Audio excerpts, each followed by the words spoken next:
For some on the left, the person who bears much responsibility for former Democratic Senator Al Franken losing his seat because of his alleged mistreatment of women is Zen.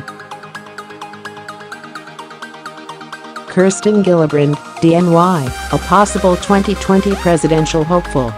But blaming a woman for a man losing his job over reports of workplace sexual misconduct is a reminder that some on both sides of the aisle failed to respond appropriately to such allegations. After a number of women alleged that Franken touched them inappropriately, Gillibrand was the first senator to call on her fellow Democrat to leave Congress. Franken, Minnesota, resigned in January. Before he was a senator, Franken was famous as a comedian and former Saturday Night Live cast member.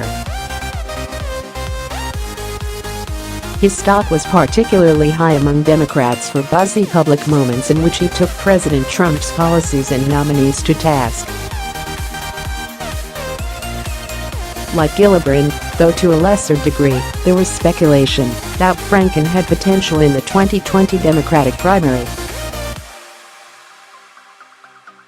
According to billionaire George Soros, Gillibrand's ambition was the impetus of her efforts to get Franken to leave Capitol Hill, The Washington Post's Michael Kranish reported this weekend. Apparently Soros thinks Gillibrand was motivated by the opportunity to score political points, not outrage over Franken's behavior.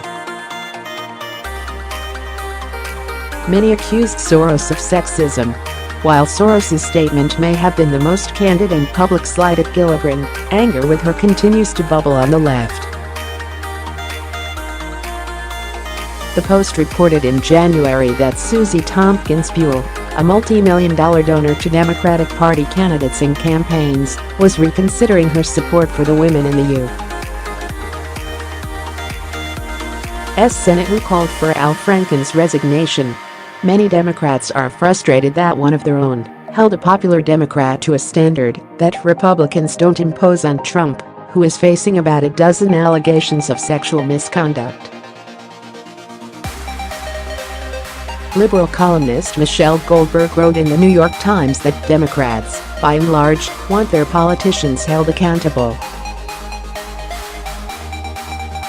Republicans, by contrast, just want Democratic politicians held accountable. Polling shows that the majority of the American public recognizes the seriousness of the issue of sexual harassment in the workplace, but Republicans are less likely to do so.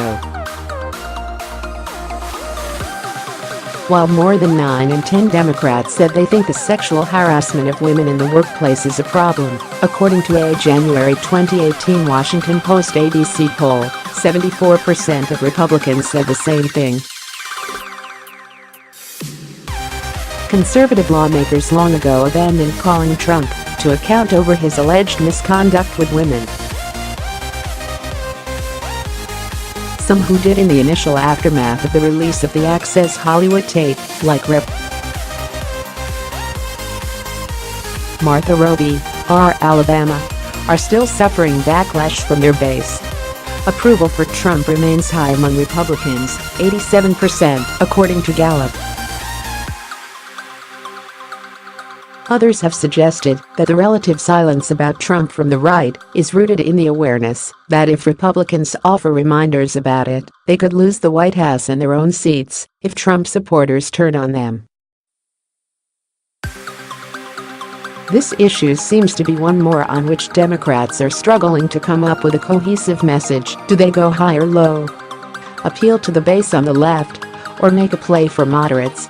A lingering debate over the consequences of misconduct seems like a recipe for poisonous internal strife within the Democratic coalition. If Soros and like-minded donors punish Gillibrand and the other aspiring female lawmakers who wanted to see Franken and other men in Congress removed because of their alleged behavior, it could remind voters that misconduct lingers on the left as well as